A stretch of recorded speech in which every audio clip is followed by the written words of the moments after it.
السلام علیکم ورحمۃ اللہ وبرکاتہ۔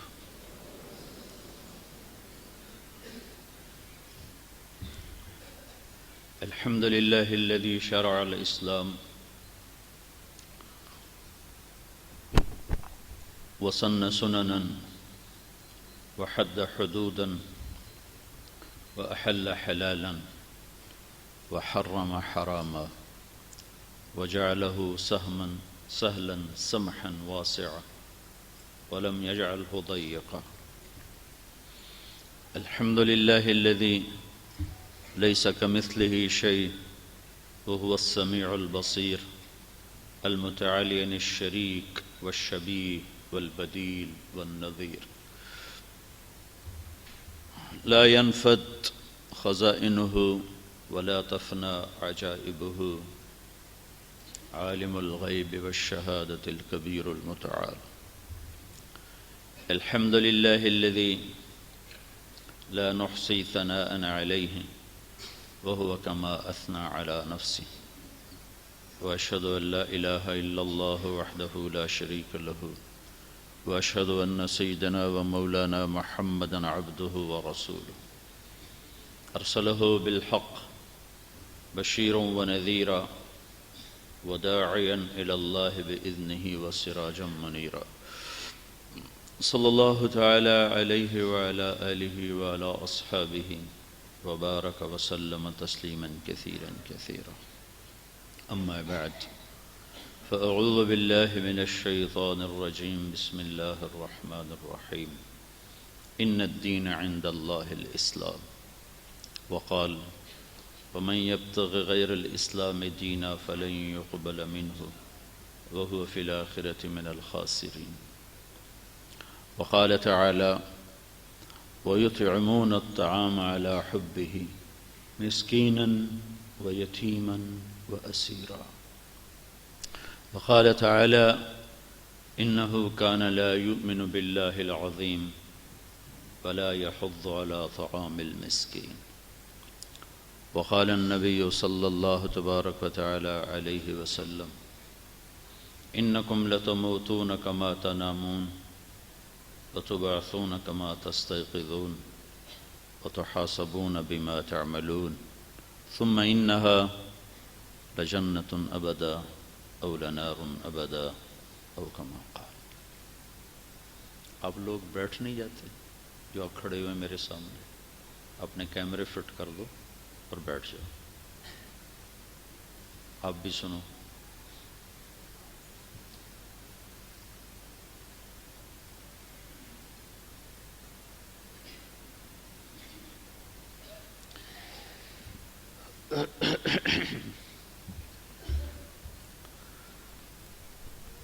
میرے بھائی اور بہنوں،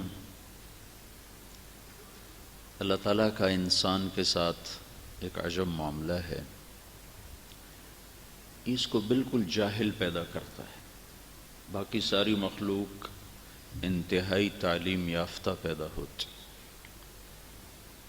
اس کے بارے میں اللہ فرماتا ہے ربنا الذی اعطى كل شيء خلقه ثم هدى، رب وہ ہے جو ہر چیز کو پیدا کرتا ہے، اسے علم دیتا ہے، ہدایت دیتا ہے۔ انسان کے بارے میں اللہ کہتا ہے واللہ اخرجکم من بطون امہاتکم لا تعلمون شیئا، اللہ نے تمہیں ماں کے پیٹ سے نکالا، تم کچھ نہیں جانتے تھے۔ باقی مخلوق پیدائشی طور پر علم ساتھ لے کر آتی، اور انسان پیدائشی طور پر جاہل ہے، اسے علم باہر سے لینا پڑتا ہے، اندر میں استعداد ہے لینے کی۔ وَجَعَلَ لَكُمُ السَّمْعَ وَالْأَبْصَارَ وَالْأَفْئِدَةَ لَعَلَّكُمْ تَشْكُرُونَ۔ پھر ایک دوسرا فرق یہ ہے کہ باقی مخلوق کے اندر غلط علم نہیں جا سکتا، ان کے اندر صرف ایک ہی چپ ہے صحیح علم کو لینے کی، ان کے اندر غلط علم نہیں جا سکتا، صحیح جاتا۔ اب شیر کے آگے گھاس رکھو کبھی نہیں کھائے گا، بکری کے آگے گوشت رکھو نہیں کھائے گی، کہ اس کے اندر یہ تمیز ہے کہ مجھے یہ کھانا ہے یہ نہیں کھانا۔ اور انسان کا معاملہ ایسا ہے، شوگر والے کے آگے مٹھائی رکھو ضرور کھائے گا، حالانکہ اسے پتہ ہے کہ یہ میرے لیے ٹھیک نہیں ہے، وہ اپنے آپ کو تسلی بھی دیتا ہے ادھی گولی ود کھا لوں گے۔ تو اس کے اندر دونوں چیزیں آتی ہیں، غلط بھی صحیح بھی۔ باقی مخلوق کے اندر صرف صحیح چیز اندر جاتی، غلط نہیں جاتی، جا ہی نہیں سکتی۔ انسان کے اندر دو سسٹم ہیں، فَأَلْهَمَهَا فُجُورَهَا وَتَقْوَاهَا۔ ہم نے تمہارے اندر برائی کا نظام بھی بنا دیا ہے اور اچھائی کا نظام بھی بنا دیا ہے۔ پھر باہر دو ماحول ہیں، ایک شیطان کا بنایا ہوا ہے، ایک نبیوں کا اور نبیوں کے ماننے والوں کا بنایا ہوا ہے۔ ماحول سے انسان اثر لیتا ہے، جب یہ صحیح ماحول میں جاتا ہے تو اللہ کی مدد ساتھ آتی ہے، اور اللہ فرماتے ہیں فَسَنُيَسِّرُهُ لِلْيُسْرَىٰ، میں تیرے لیے خیر کے راستے کھولتا چلا جاؤں گا، کھولتا چلا جاؤں۔ جب یہ شیطانی ماحول میں جاتا ہے تو اس کے لیے اللہ تعالیٰ فرماتے ہیں فَسَنُيَسِّرُهُ لِلْعُسْرَىٰ، میں تیرے لیے برائی کی راہیں بھی تمہارے لیے کھلتی چلی جائیں گی۔ نئے نئے منصوبے ظلمت کے، سیاہی کے، نافرمانی کے سوچتے چلے جائیں گے۔ جب صحیح ماحول میں آؤ گے تو اعلیٰ سے اعلیٰ اخلاق، کردار کے منصوبے بھی کھلتے چلے جائیں گے۔ تو صحیح چیز کو پیش کرنے والا اللہ ہے اور غلط چیز کو پیش کرنے والا شیطان ہے۔ دونوں کے آگے سلسلے ہیں، اللہ کے آگے انبیاء ہیں اور شیطان کے آگے شتونگڑے ہیں، کچھ انسانوں میں ہیں اور کچھ جنات میں ہیں، یعنی اس کی اپنی نسل کے ہیں۔ کچھ انسانی شکل میں شیطان ہیں اور کچھ جناتی شکل میں شیطان ہیں، اور ادھر اللہ کے سلسلے میں انبیاء علیہ السلام ہیں اور انبیاء کے ماننے والے۔ تو ایک پروگرام اللہ نے پیش کیا ہے اور ایک شیطان نے پیش کیا ہے۔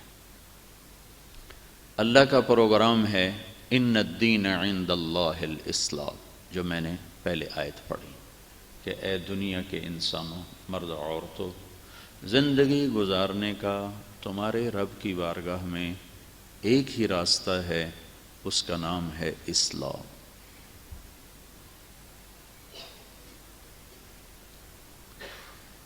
شیطان کیا کہتا ہے؟ ان ھذا الا اساطیر الاولین۔ اب اس کی دعوت اس کے ساتھ ہے، نہیں، کچھ نہیں، ایسے ہی گھڑی گھڑائی کہانیاں ہیں، بنی بنائی کہانیاں ہیں، دماغ کا فطور ہے، کچھ نہیں۔ تو اسلام موت کے بعد ایک زندگی کا تصور پیش کر کے یوں کہتا ہے ان وعد اللہ حق۔ کتنی طاقتور بات ہے کہ لوگوں، اللہ کا وعدہ حق ہے، تمہیں موت کے بعد اٹھائے گا۔ اس کے مقابلے میں شیطان دعویٰ دیتا ہے ہیہات ہیہات لما توعدون ان ہی الا حیاتنا الدنیا نموت ونحیا وما نحن بمبعوثین۔ غلط کہہ رہا ہے، یہ غلط کہہ رہا ہے، یہی زندگی ہے، مزے کرو، موج کرو، موت کے بعد کچھ نہیں ہے۔ اذا كنا عظاما نخرا، بھلا کبھی بوسیدہ اور چورا چورا ہڈیاں بھی زندہ ہوئیں، کوئی قبر سے نکل کر آیا؟ تو میں آپ کو تھوڑا نمونہ پیش کر رہا ہوں، یہ دونوں دعوتیں مساوی چلتی ہیں، جس کو قرآن ہمیں بتلاتا ہے کہ اللہ یہ دعوت دیتا ہے، شیطان یہ دعوت دیتا ہے۔ اللہ تعالی ہمیں دعوت دیتا ہے کہ تم انفقوا مما رزقناکم من قبل ان یاتی احدکم الموت، فیقول رب لولا اخرتنی الی اجل قریب فاصدق واکن من الصالحین. میرا رب کہتا ہے لگاؤ میرے نام پر، لگاؤ میرے نام پر. ایک حدیث یاد آئی، روزانہ فرشتہ صبح ہوتی ہے تو دو فرشتے کھڑے ہو جاتے ہیں جو سارا دن یہ بولتے رہتے ہیں اللہم اعط منفقا، اللہم اعط منفقا بدلا. دوسرا کہتا ہے اللہم اعط ممسکا تلفا. ایک فرشتہ کہتا ہے یا اللہ جو تیرے نام پہ لگا رہے ہیں ان کو واپس کر اور اس سے زیادہ کر کے واپس کر. اور دوسرا فرشتہ کہتا ہے یا اللہ جو مال جوڑ کے جمع کر رہے ہیں ان کا مال ان کے نصیب نہ کر. یہ دو اعلان ساتھ ساتھ ہوتے رہتے. تو اللہ کہتا ہے لگاؤ، اور شیطان کہتا ہے الشیطان یعدکم الفقر ویأمرکم بالفحشاء. شیطان کہتا ہے فقیر ہو جاؤ گے، بھوکے ہو جاؤ گے، بچے کہاں سے کھائیں گے، روٹی کہاں سے کھائیں گے، روکو روکو، جمع کرو جمع کرو. تو یہ دو دعوتیں مساوی چلتی ہیں. یہ تھوڑا سا میں نے آپ کو نمونہ پیش کیا ہے. تو جتنے اعمال ہیں اس میں ایک طرف اللہ کی دعوت ہے، ایک طرف شیطان کی دعوت. اس وقت ہم ایک مضمون کے تحت بات کرنا چاہتے ہیں. میں چند دنوں سے خود بیمار تھا، گھر والے بھی بیمار تھے، تو میں کوئی اس کے لیے تیاری نہیں کر سکا، کوئی کتاب نہیں دیکھ سکا. ممکن ہے کوئی دائیں بائیں میری باتیں ہو جائیں تو اسے آپ معاف فرمائیے گا.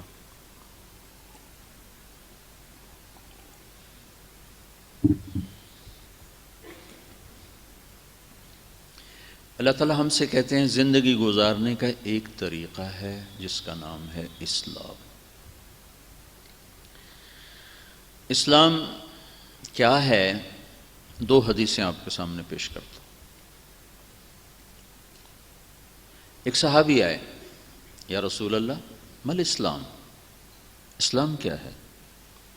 تو آپ نے فرمایا ان تشہد ان لا الہ الا اللہ وانی رسول اللہ وتقیم الصلاۃ وتؤتی الزکاۃ وتصوم رمضان وتحج البیت ان استطعت الیہ سبیلا. کہ اسلام یہ ہے کہ تو توحید و رسالت کی گواہی دے، پھر نماز قائم کر، زکوٰۃ ادا کر، روزہ رکھ، حج کر. اس کے ساتھ ایک حدیث اور ملائیں تو ان اعمال کی ہمیں حیثیت معلوم ہوتی ہے کہ حیثیت کیا ہے. تو میرے نبی نے فرمایا بنی الاسلام علی خمس، اسلام کی بنیاد 5 چیزیں. تو بنیا کے لفظ میں اللہ کے نبی نے اسلام کو تشبیہ دی ہے ایک گھر کے ساتھ. اور گھر شروع ہوتا ہے، یہ ہال بھی ہے، مسجد ہے، گھر شروع ہوتا ہے بنیادوں سے. زمین میں کھدائی کرتے ہیں اور بنیادیں بھری جاتی ہیں. اگر بنیاد نہ بھری ہو تو گھر قائم نہیں ہو سکتا. بنے گا تو گر جائے گا، بنے گا تو گر جائے گا. اگر بنیاد ہوگی تو کچی دیواروں پر بھی کھڑا رہے گا. بنیاد نہیں ہوگی تو کوئی شکل اس گھر کو باقی رکھنے کی نہیں ہے. تو میرے نبی نے فرمایا اسلام کی بنیاد 5 چیزیں ہیں جو میں نے ابھی پہلے گنوائی. یہ بنیاد ہیں. اپنے اگر اسلام کو زندہ کرنا چاہتے ہو، زندگی میں لانا چاہتے ہو تو بنیاد بھرو. بنیاد میں کیا ہے؟ ایمان ہے، نماز ہے، روزہ ہے، حج ہے، زکوٰۃ ہے. ایمان میں اللہ کی توحید ہے، لا الہ الا اللہ، لا، ہر چیز پہ لا، ساری شکلوں پہ لا، ساری مخلوق پہ لا، زمین آسمان پر لا، لا، ہر شے صفر. یہ جو کچھ ہے یہ اللہ کی طفیل ہے. اللہ نہ ہو تو کچھ نہ ہو. لا الہ. ایک میں مثال آپ کو عرض کرتا ہوں. آپ ایک کاپی پہ صفر لکھنا شروع کر دیں، ساری کاپی پہ صفر صفر سے آپ کاپی بھر دیں تو آپ نے کچھ بھی نہیں لکھا۔ اب ایک آپ ایسا کام کریں کہ پہلے صفر کے ساتھ آپ ایک لگا دیں، تو اب آپ نے بہت بڑا عدد لکھا ہے۔ ہر صفر دوسرے کو طاقت پہنچاتا جائے گا، ایک صفر 10 ہو جائے گا، دوسرا اس کو 100 کر دے گا، تیسرا اس کو 1000 کر دے گا، چوتھا 10,000 کر دے گا، اگلا لاکھ کر دے گا، 10 لاکھ، کروڑ، 10 کروڑ، ارب، 10 ارب، خرب، 10 ارب۔ یہ کس تو فعل ہوا ہے؟ ایک اکائی کی تو فعل ہوا ہے۔ اکائی کو ہٹا لو تو کچھ بھی نہیں ہے۔ بحر و بر، عرش و فرش، ثرا و ثریا، شرق و غرب، فوق و تحت، اول و آخر، ماضی و حال، مستقبل، ناری نوری، خاکی آبی، خلائی فضائی، آسمانی زمینی، عرشی فرشی، یہ جو کچھ ہے اس ایک اللہ کی اکائی کی وجہ سے ہے۔ اگر اللہ اپنے امر کو پیچھے لے لے تو یہ سب صفر ہے، یہ کچھ نہیں ہے، یہ ہے تو اللہ کی وجہ سے ہے۔ یہ لا الہ کا مطالبہ ہے کہ ساری کائنات سے نظر ہٹا کر صرف اللہ پہ رکھو کہ جو لا کہا وہ لا ہوا، وہ لا بھی اس میں لا ہوا، جز لا ہوا، کل لا ہوا، پھر کیا ہوا؟ اللہ ہوا۔ یہ پہلا سبق ہے، یہ پہلی اکائی۔ اس کے بغیر اخوت تو بہت آگے کی، یہ بنیاد تو کھوتے نہیں اور اوپر چھت بنا رہے ہیں، یہ تو گر جائے گی۔ ایک ترتیب ہے اسلام کی، اسلام ایک پورا نظام زندگی ہے جس میں خود میرے نبی نے ایک ترتیب بنائی ہے، میرے نبی نے، میرے قرآن نے ایک ترتیب بنائی ہے۔ الذین یؤمنون بالغیب، پہلے ایمان بناؤ، وَيُقِيمُونَ الصَّلَاةَ، پھر اس سے تعلق جوڑو نماز کے ذریعے، وَمِمَّا رَزَقْنَاهُمْ يُنْفِقُونَ، جب اللہ کے خزانوں پہ نظر ہوگی اور اس کی اس سے مانگنے کا سلیقہ پیدا ہو چکا ہوگا، پھر تمہیں مال لٹانا کوئی مسئلہ نہیں ہوگا، پھر تمہیں خرچ کرنا آسان ہوگا اور روک کے رکھنا مشکل ہوگا۔ ایمان کا دوسرا حصہ ہے محمد الرسول اللہ، کہ جناب رسول اللہ صلی اللہ تعالی علیہ وسلم کی عظمت اور محبت اور ہیبت اور آپ کا اتباع اور آپ کی پیروی اور آپ کے قدم قدم چلنا، آپ کو رسول بھی ماننا، آخری بھی ماننا، اور آپ کی ہر ادا کو ڈھونڈ ڈھونڈ کے اس کی نقل کرنا۔ ہمارے پاکستان میں نقل مار کے کتنے لوگ پاس ہو جاتے؟ کیوں؟ ہر سال کتنے لوگ ہیں جو نقل مار کے پاس ہو جاتے؟ تو میرا رب کہتا ہے یہ میرا حبیب ہے، اس کی نقل اتارو، میں تمہیں پاس کر دوں گا۔ کسی اور کی نقل نہ اتارو، اس کی نقل اتارو۔ کہا جی اندر ٹھیک نہ ہو تو پھر باہر کا کیا فائدہ؟ دین کاؤنٹنگ ہوتی ہے، کاؤنٹنگ۔ جب آپ پیپر حل کرتے ہیں تو کہیں آپ غلط کر جاتے ہیں، کہیں ٹھیک کر جاتے ہیں، تو غلط کو کاٹ دیا جاتا ہے، صحیح کے نمبر دے دیے جاتے ہیں۔ اگر آپ پاس نمبر لے لیتے ہیں تو آپ کو پاس کر دیا جاتا ہے، آپ کے فیل نمبروں کا آپ کو تانا نہیں دیا جاتا۔ تو ہمیں جناب رسول اللہ صلی اللہ علیہ وسلم کے قدم بقدم چلنا ہے۔ یہ واحد ہستی ہیں، بیٹا بیٹھ سے، مجھے الجھن ہوتی بیٹھ سے، یہ واحد ہستی ہیں جن کی ہر ادا کو اللہ تعالیٰ نے قیامت تک کے لیے محفوظ کیا ہوا ہے، تاکہ اگر 1433 ہجری میں کوئی مرد عورت یہ دیکھنا چاہے کہ میرا نبی کیسا ہے، میرا نبی کیسا تھا، تو اس کو ایسے آئینہ دکھا دیا جائے کہ 1433 صدیاں سمٹ کے اور محمد مصطفیٰ کے سامنے آ جائیں صلی اللہ علیہ وسلم۔ آپ کا ظاہر باطن، یعنی آپ کو ایک چھوٹی سی بات بتاؤں کہ اللہ نے اپنے حبیب سے محبت کی، عشق کیا، تو جس سے محبت ہوتی اس کی ہر ادا کو محفوظ کیا جاتا۔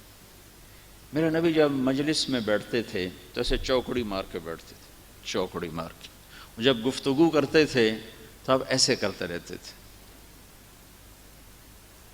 یہ ہاتھ کی بے ساختہ حرکت، اگر یہ ہمیں معلوم نہ ہوتا تو ہماری شریعت میں کوئی فرق پڑتا؟ کیوں ہے؟ اگر میں یہ نہ کروں تو اسے کیا فرق پڑتا ہے؟ لیکن یہ میرے رب کا عشق ہے اپنے حبیب کے ساتھ کہ اس کی یہ حرکتیں بھی ہم تک پہنچائیں کہ وہ جو گفتگو کرتے تھے تو یوں یوں کیا کرتے تھے، جب کسی کو بلاتے تھے تو ایسے نہیں بلاتے تھے، ایسے کر کے بلاتے تھے، پورے ہاتھ کا اشارہ، انگلی اٹھانا جیسے کہتے ہیں نا، انگلی اٹھانا، تو پورے ہاتھ کے اشارے سے یاد فرماتے تھے۔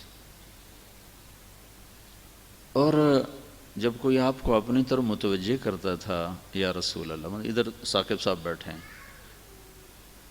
تو انہوں نے کہا یا رسول اللہ، اللہ کے نبی درمیان میں بیٹھے ہیں، تو آپ یوں نہیں کرتے تھے، جی کیا بات؟ محمد علی بلوچ نے کہا یا رسول اللہ، تو اتنا ہی تو کافی، ہاں جی کی گل ہے۔ لیکن میرے آپ کے نبی کیا کرتے تھے، جب آپ کو کوئی دائیں طرف سے بلاتا تھا یا رسول اللہ، تو آپ پورا ایسے اس کی طرف مڑ جاتے تھے، کہتے جی فرمائیے۔ کوئی آپ کو ادھر سے بولا تھا تو کتنا مشکل کام ہے، پھر آپ کہتے جی فرمائیے۔ کوئی آپ سے کہتا میں نے بات کرنی ہے تو اگر ادھر آ کے بیٹھا تو آپ یوں ہو جاتے تھے، میں نے خاص بات کرنی۔ جب تک وہ بولتا رہتا تھا کبھی آپ نے نہیں کہا مختصر بات کرو میں بڑا مصروف ہوں، آپ ایسے بیٹھے رہتے۔ کوئی ادھر سے آیا تو ابھی کسی نے آپ سے ہاتھ ملایا تو جب تک وہ آپ کا ہاتھ نہیں چھوڑتا تھا آپ ہاتھ نہیں چھوڑاتے تھے۔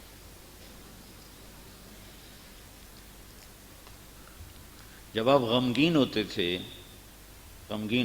آخر غم بھی تو آتا ہے، تو آپ ایسے بیٹھتے تھے، ایسے داڑھی ہاتھ میں پکڑی ہوتی تھی اور ایسے بیٹھتے تھے، پھر تھوڑی دیر کے بعد ایسے سر پہ ہاتھ پھیرتے تھے، پھر ایسے کر لیتے تھے۔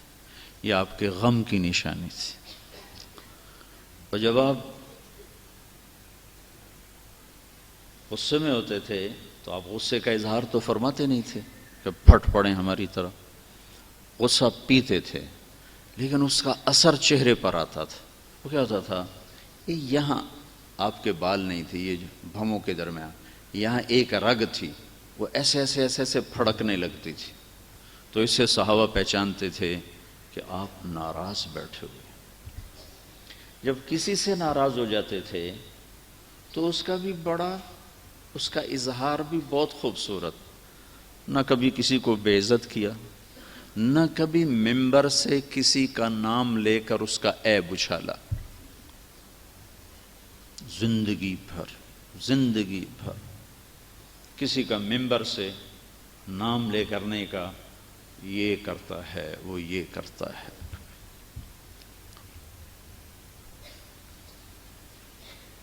آپ کی ناراضگی کیسے تھی؟ ادھر سے ابو ہریرہ آ رہے ہیں اور آپ ان سے ناراض ہیں، اور آپ زندگی بھر کسی سے اپنی وجہ سے ناراض نہیں ہوئے، زندگی بھر ناراضگی تھی تو اس کی تربیت کے لیے۔ یہ آئے ابو ہریرہ اور آپ کی نظر پڑی تو آپ یوں منہ پھیر لیتے تھے، بس اتنی ناراضگی تھی۔ وہ ادھر سے آ گئے ابو ہریرہ اور آپ کی نظر پڑی تو آپ یوں منہ پھیر لیتے تھے، یہ آپ کے غصے کا اظہار تھا۔ تو پتہ چل جاتا تھا کہ صحابہ کو کہ آج اللہ کے نبی ابو ہریرہ سے ناراض ہیں، پھر وہ اپنی عرض معروض کر کے آپ کو راضی کرتے تھے۔ تو یہ آپ کا اظہار رنج اور غصہ ہے کہ بس یوں یوں پھیر لیے بس، لیکن دل کی محبت باقی رہتی تھی۔ اور جب وہ آپ کی طرف متوجہ نہیں ہوتا تھا، آپ یوں بیٹھے تھے نا یوں، پھر آپ کو اندازہ ہوتا کہ وہ مجھے نہیں دیکھ رہا تو آپ اس کو ایسے دیکھتے تھے، ایسے محبت باقی رہے، چونکہ رنجش ذات کی وجہ سے نہیں ہوتی تھی، رنجش صرف اس کی اصلاح اور تربیت کی وجہ سے ہوتی تھی۔ یہ میں نے آپ کو چھوٹا سا ایک نمونہ پیش کیا ہے کہ اللہ نے اپنے حبیب کی ہر ادا کو ایسا محفوظ کیا ہے کہ جب تک زمین آسمان نہیں ٹوٹتے انہیں کوئی نہ بدل سکتا ہے اور نہ انہیں کوئی ہم سے چرا سکتا ہے، نہ کوئی ہم سے چھین سکتا ہے۔ ایک اور چھوٹی سی مثال دیتا ہوں، کسی نبی کا نسب، خاندانی نسب محفوظ نہیں، تو ہمارے نبی پاک صلی اللہ علیہ وسلم کا نسب آدم علیہ السلام تک محفوظ ہے. محمد بن عبداللہ بن عبد المطلب بن ہاشم بن عبد مناف بن قصی بن کلاب بن مرہ بن کعب بن لوی بن غالب بن فہر بن مالک بن نضر بن کنانہ بن خزیمہ بن مدرکہ بن الیاس بن مضر بن نزار بن معد بن عدنان بن اود بن حمیسہ بن سلامان بن عوس بن بوز بن قموال بن ابی بن عوام بن ناشد بن حزاء بن بلداس بن یدلاف بن طابخ بن جاحم بن ناحش بن ماخی بن عیفی بن عبقر بن عبید بن الدعاء بن حمدان بن سنبر بن یثربی بن یحزن بن یلحن بن ارعوا بن عیدی بن زیشان بن عیسر بن اقناد بن ایہام بن مقصر بن ناحث بن زارع بن سمی بن مزی بن عوض بن عرام بن قیدار بن اسماعیل بن ابراہیم بن آذر بن ناحور بن سروج بن رعوب بن فائج بن عابر بن ارفخشاد بن سام بن نوح بن لامک بن متوشالح بن ادریس بن یرد بن مہللئیل بن قینان بن آنوش بن شیس اور بن آدم علیہ السلام. یہ میرے رب کا عشق ہے، محبت. فلا وربک، قرآن نے قسمیں اٹھائی ہیں مختلف جگہ پر، تو جو قرآن کی سب سے خوبصورت قسم ہے، سب سے خوبصورت، وہ ہے فلا وربک لا یؤمنون. اے میرے محبوب، مجھے تیرے رب کی قسم، مجھے تیرے رب کی قسم. کمال محبت ہے کہ میں صرف تیرا ہوں اور کسی کا نہیں ہوں، مجھے تیرے رب کی قسم. ہاں، اگر لاہور والے، اخوت والے میرا بننا چاہتے ہیں تو لا یؤمنون حتی یحکموک فیما شجر بینہم، پھر مجھے تیرے سانچے میں ڈھل کے دکھائیں، پھر ان کا بھی بن جاؤں گا. اور میں کسی کا نہیں ہوں، صرف تیرا ہوں. تو ہر سنت اللہ کے ایسے قریب کر دیتی ہے کہ زمین آسمان کے خزانے خرچ کر کے بھی وہ قرب نہیں مل سکتا جتنا ایک سنت کو زندہ کرنے سے ملتا ہے. یہ ایک ہی تو ہے جس سے اللہ نے، اس کو اللہ نے چاہا. ابو ہریرہ نے پوچھا، یا رسول اللہ، آپ نبی کب بنے تھے؟ تو اس کا جواب تھا 40 سال کی عمر. اور کتابی جواب 40 سال 6 مہینے 10 دن 21 رمضان آپ پر اللہ تعالیٰ نے ظاہر کیا میرے حبیب نبوت کی مبارک. اچھا، تو اس کا جواب یہ تھا، ابو ہریرہ، جب میری عمر 40 سال کی تھی تو میں نبی بن گیا تھا. لیکن آپ نے جواب کیا دیا، ابو ہریرہ، ابھی آدم علیہ السلام کی مٹی کٹھی نہیں ہوئی تھی کہ میں نبی بن چکا تھا. آدم کی مٹی کٹھی نہیں ہوئی تھی.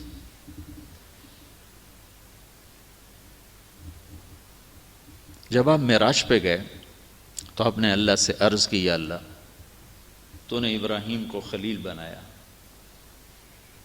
موسیٰ کو کلیم بنایا، داود کو لوہا نرم کر کے دیا، سلیمان کو ہوا تابع کر کے دی، عیسیٰ کو مردے زندہ کر کے دیا علیہ السلام. تو فماذا جعلت لی، تو میرے لیے کیا ہے؟ ابراہیم خلیل بنے، موسیٰ کلیم بنے، داود کے لیے لوہا نرم، سلیمان کے لیے ہوا تابع، عیسیٰ علیہ السلام کے لیے مردے زندہ، میرے لیے کیا ہے؟ تو اللہ تعالیٰ نے فرمایا، اَوَلَيْسَ قَدْ آتَيْتُكَ أَفْضَلَ مِنْ ذَلِكَ كُلِّهِ. واہ واہ میرے محبوب، تجھے وہ دیا ہے جو کسی کو بھی نہیں دیا. تو کہا جی کیا دیا ہے؟ کہ اللہ ذکرت الا ذکرت معی، قیامت تک تیرا میرا نام اکٹھا رہے گا، جدا نہیں ہو سکتا.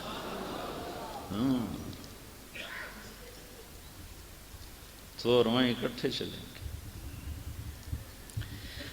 تو میرے بھائیوں بہنوں، ایک ترتیب ہے دین کی، یہ میں آپ کو بنیاد بتا رہا ہوں کہ پہلے اپنی بنیادوں میں اللہ اس کے رسول کی محبت بھرو، اور محبت اطاعت سے آتی ہے، محبت اتباع سے آتی ہے۔ موسیٰ علیہ السلام کے مقابلے میں 70,000 جادوگر آئے، اللہ تعالیٰ نے ان کو ایمان دے دیا اور شہادت بھی دے کر جنت میں پہنچا دیا۔ تو موسیٰ علیہ السلام نے گلہ کیا، یا اللہ یہ میرے مقابلے میں آئے تھے تو انہوں نے ان کو ایمان دے دیا۔ اچھا وہ جو آئے تھے نا، وہ موسیٰ علیہ السلام جیسا لباس پہن کر آئے تھے اور موسیٰ علیہ السلام جیسی اس میں شبیہ میں آئے تھے۔ تو اللہ تعالیٰ نے فرمایا موسیٰ تیری شکل میں آئے تھے، تیرا عکس نظر آیا، مجھے پیارے لگے، میں نے ایمان دے دی۔ اس کو ایک عرب شاعر کہتا ہے، اشبہت اعدائی فصرت احبهم اذ کان حبی منک حبی منہم اجد الملامة فی ہواک لذیذة حبا لذکرک فلیلمن اللوم۔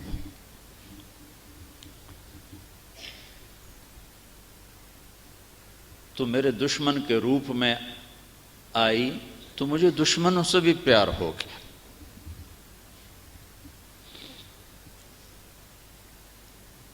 تیسری چیز نماز ہے کہ لا دین لمن لا صلاۃ لہ، اس کا کوئی دین نہیں جس کی نماز نہیں ہے۔ لا دین لمن لا صلاۃ لہ، جس کی نماز نہیں اس کا کوئی دین نہیں۔ قرآن میں سب سے زیادہ جس چیز کو پھیرا گیا ہے وہ نماز ہے۔ 700 دفعہ نماز کو دہرایا گیا ہے قرآن میں، 82 دفعہ مال خرچ کرنے کا دہرایا گیا ہے قرآن میں۔ 700 اور 82 کتنا فرق ہے؟ تو تیسری چیز جو ہمیں اللہ سے جوڑے گی، بنیاد مضبوط کرے گی، وہ نماز ہے۔ کس حد تک ضروری ہے نماز؟ کہاں تک اس کا اہتمام ہے؟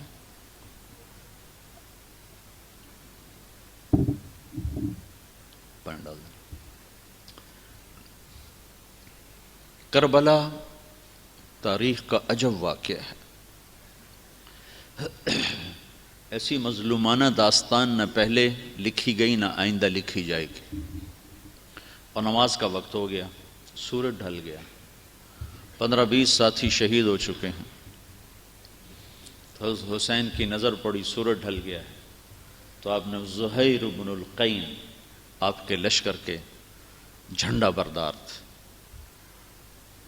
حبیب بن المظاہر یہ دوسرے جھنڈا بردار تھے، عباس بن علی یہ تیسرے جھنڈا بردار تھے، 3 جھنڈے تھے۔ تو آپ نے حبیب کو بلایا، زہیر کو بلایا اور فرمایا شمر سے کہو تھوڑی دیر رک جائے، مجھے نماز پڑھنے دے، میرے ساتھیوں کو نماز پڑھنے دے۔ تو زہیر نے گھوڑا آگے بڑھایا اور کہا کہ تھوڑی دیر کے لیے رک جاؤ، ہمیں نماز پڑھنے دو، پھر جو مرضی ہے کر لینا۔ اس نے کہا ہم نماز کے لیے تلواریں نہیں روکیں گے، تمہیں نماز میں بھی ماریں گے۔ تو انہوں نے واپس آ کر کہا کہ وہ جنگ روکنے پہ تیار نہیں ہیں۔ تو آپ فرماتے چلو ٹھیک ہے، بس توکل کرو، کوئی نہیں، ہوں سر تے آئی کھلوتی۔ اور اللہ کی قسم نہ پڑھتے تو ان کو کوئی فرق نہیں پڑنا تھا، ہمیں فرق پڑنا تھا، ہمیں پورا پیغام نہ پہنچتا، ہمیں ادھورا پیغام پہنچتا۔ تو پیغام کو مکمل پہنچانے کا انتظام کیا۔ ان کو تو جنگ سے پہلے نیند آ گئی، آنکھ کھلی تو ہنسنے لگے۔ تو بہن نے پوچھا زینب نے کیوں ہنسے ہو؟ یہ تو ہنسنے کا وقت نہیں۔ کہ اللہ کے رسول خواب میں آئے ہیں، کہ بیٹا تمہیں لینے کے لیے آ چکا ہوں، نہ پڑھیں لیکن پھر پیغام ادھورا جاتا۔ پیغام ادھورا جاتا. تو فرمایا آدھے ان سے لڑو اور آدھے نماز پڑھو. تو آدھوں کو ان کے سامنے کھڑا کیا اور آدھوں نے اپنے خون سے وضو کیا یا کربلا کی مٹی سے تیمم کیا. ایسے نمازی 14 صدی میں سورج نے نہیں دیکھے، آسمان نے نہیں دیکھے، زمین نے نہیں دیکھے، کہ خون کے فوارے ہیں. جب انہوں نے اللہ اکبر کہا ہوگا تو کیا ہلچل مچی ہوگی عرش فرش، اور جنہوں نے سجدے میں سر رکھا ہوگا تو کربلا کی مٹی نے کیا کیا بوسے لیے ہوں گے، اور تحت الثری تک زمین کا کلیجہ کیسے ٹھنڈا ہوا ہوگا. یہ پیغام منتقل ہوا ہے کہ تم ٹھنڈے کمروں میں بیٹھ کے نماز نہیں پڑھتے ہو، اور اپنے دفتروں کی مشغولی، میٹنگ ہو رہی تھی نماز نہیں پڑھی، عدالت چل رہی تھی نماز نہیں پڑھی، گاہک آئے ہوئے تھے نماز نہیں پڑھی، سوتے رہ گئے آنکھ نہ کھلی. یہ کیا باتیں کرتے ہو؟ کیا اللہ کا تعلق اتنا کمزور ہے کہ اس کے لیے میں سجدے کے لیے اٹھ نہ سکوں؟ تو تیسری چیز جس پر ہماری بنیاد ہے وہ نماز ہے. پھر چوتھی چیز وہ روزہ ہے، جو اللہ کی محبت کو عشق میں بدلتا ہے. اور 2 چیزیں وہ مالداروں کے لیے ہیں، زکوٰۃ اور حج. تو یہ چیزیں ہماری بنیاد ہیں. بنیادوں کو بھرتے ہوئے گھر بنے گا تو پائیدار ہوگا، بنیادوں کو چھوڑ کے گھر بنے گا تو آج بنے کل ڈھہ جائے گا. تو اب یہ میں نے تھوڑا سا آپ کو بنیادوں کے بارے میں بتا دیا. اب ہم چلتے ہیں چھت کی طرف. یہی سوال جو ایک شخص نے کیا کہ مل اسلام، یا رسول اللہ اسلام کیا ہے؟ تو آپ نے کہا کلمہ، نماز، روزہ، حج، زکوٰۃ. اب بعین ہی یہی سوال ایک صحابی کر رہا ہے، یا رسول اللہ مل اسلام، اسلام کیا ہے؟ تو اب آپ چھت کو بتا رہے ہیں. پہلے بنیاد کو بتایا، اب چھت کو بتا رہے ہیں. آپ نے فرمایا اطعام الطعام وطیب الکلام، کھانا کھلانا اور میٹھا بول بولنا. اب آپ چھت پہ آ رہے ہیں. عبادت بنیاد ہے اور اخلاق چھت ہیں، اور اخوت اخلاق کا ایک بہت بڑا عمل ہے. اخلاق 360 صفات کے مجموعے کو کہتے ہیں اخلاق. 360 کتابوں میں لکھی ہوئی ہیں. ایک مرتبہ آپ تشریف فرما تھے تو آپ نے فرمایا اچھے اخلاق 360 صفات کا نام ہے، ان میں سے کوئی ایک صفت بھی کسی کو مل گئی تو وہ جنت میں داخل ہو جائے گا. تو ابو بکر سامنے بیٹھے تھے، کہنے لگے یا رسول اللہ کوئی میرے اندر ان میں سے کچھ ہے؟ تو آپ نے کہا ابو بکر تیرے اندر سارے کا سارا موجود ہے، سارے کا سارا 360 پورے تیرے اندر.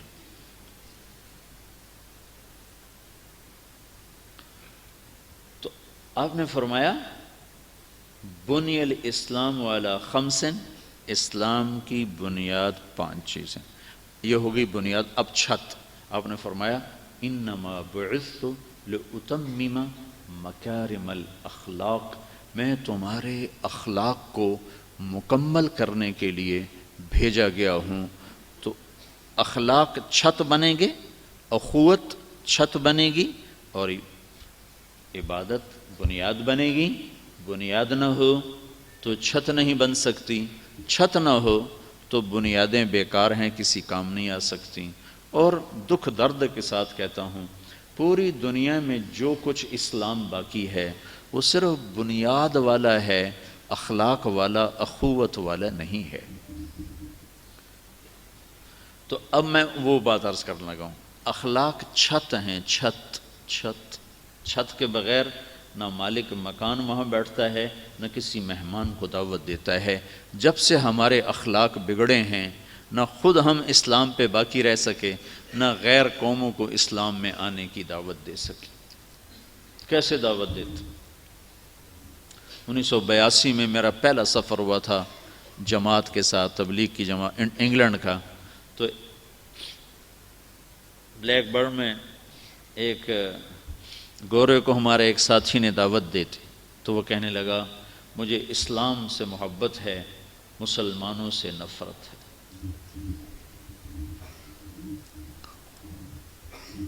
تو اخلاق ہمارے مر چکے، مٹ گئے۔ تو اب میں آپ کو حدیث پیش کر رہا ہوں، یا رسول اللہ مل اسلام، اسلام کیا ہے؟ تو آپ نے کہا اطعام الطعام وطیب الکلام۔ اسلام یہ ہے کہ تو کھانا کھلا اور تو میٹھا بول بول۔ پھر وہ کہتا ہے مل ایمان، یا رسول اللہ سب سے بہترین، یا رسول اللہ ایمان کیا ہے؟ ایمان کیا ہے؟ تو آپ نے فرمایا الصبر والسماح، ایمان یہ ہے تو صبر والا ہو اور تو سخی ہو۔ الصبر والسماح، بخیل سے اللہ کی دوستی نہیں لگ سکتی۔ ایک حدیث یاد آئی، اللہ تعالیٰ نے جنت کو 7ویں آسمان پہ بنایا ہے، اور اس کا جو سب سے ادنا میٹیریل ہے وہ سونا چاندی ہے، باقی اس سے اعلیٰ ہے وہ ہے جو ہم جانتے نہیں۔ ادنا چیز سونا چاندی ہے، درخت بھی سونے چاندی سے ہیں۔ تو پھر اللہ تعالیٰ نے جنت الفردوس کو بنایا، باقی ساری جنت امر کن سے بنائی، اور جنت الفردوس کو اللہ نے اپنے ہاتھوں سے بنایا۔ جنت الفردوس نبیوں کا، پیغمبروں کا، صدیقین کا، شہداء کا، اولیاء کا مقام ہے جنت الفردوس۔ اس جنت الفردوس میں ایک جگہ ہے، اس کا نام ہے وسیلہ، وہ ہمارے نبی کی جگہ ہے جو اللہ نے اپنے محبوب کے لیے بنا کے رکھی۔ تو جب اللہ تعالیٰ نے جنت الفردوس کو بنایا تو اس سے فرمایا انتقی، کچھ کہو، کچھ کہو۔ تو جنت الفردوس نے کہا قد افلح المؤمنون، ایمان والے کامیاب ہو گئے۔ تو اس پر میرے رب نے کہا، غور سے سنیے گا، میرے رب نے کہا وعزتی وجلالی لا یجاورنی فیکی بخیل، اے جنت الفردوس مجھے میری عزت اور جلال کی قسم، بخیل آدمی تیرے اندر کبھی داخل نہ ہو سکے گا۔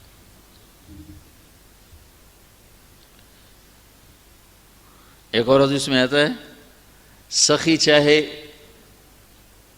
فاسق بھی ہو تو اللہ اس سے پیار کرتا ہے، اور عابد اور بخیل چاہے عابد بھی ہو تو اللہ کے ساتھ اس کا تعلق نہیں بن سکتا ہے۔ شیطان کہتا ہے میں سخی فاسق سے ڈرتا رہتا ہوں، پتہ نہیں کب اپنی سخاوت کی وجہ سے بخشا جائے، اور تہجد گزار روزے دار بخیل سے مجھے کبھی ڈر نہیں لگا کہ اس کو مارنے کے لیے اس کا بخل ہی کافی ہے، اس کو ہلاک کرنے کے لیے بخل ہی کافی ہے۔ یا رسول اللہ مل ایمان، ایمان کیا ہے؟ تو آپ نے کہا الصبر والسماحۃ، صبر کرنا، سخاوت کرنا۔ سخی اللہ کو پسند ہے، بخیل سے اللہ کو بغض ہے۔ ایک دفعہ بنی اسرائیل کے ایک عابد کی شیطان سے ملاقات ہوئی، تو وہ کہنے لگا ایک بات تو بتاؤ، تمہارے یار کون ہیں؟ تمہارے یار کون ہیں؟ کہا 3 باتوں میں سے کوئی ایک بات جس میں ہو وہ میرا گھاٹا یار ہے، اور اگر تینوں ہوں تو بات او پیرے تو میں مرید ہوں۔ اس نے کہا کیا؟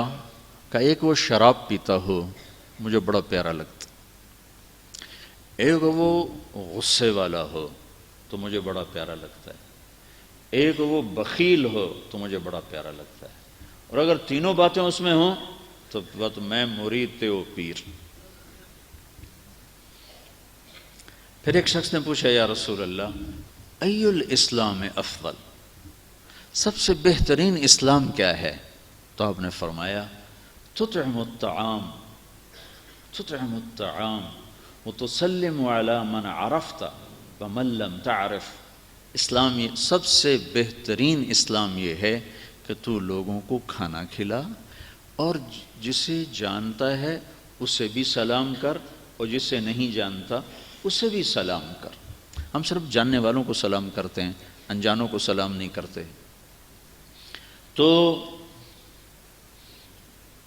اسلام کی جو چھت ہے وہ اچھے اخلاق ہیں، اسلام کی جو تکمیل ہے وہ عالی اخلاق ہیں، اور عالی اخلاق میں بڑے اعلیٰ درجے کی صفت ہے اللہ کے بندوں پہ خرچ کرنا اور اللہ کے بندوں کی مدد کرنا۔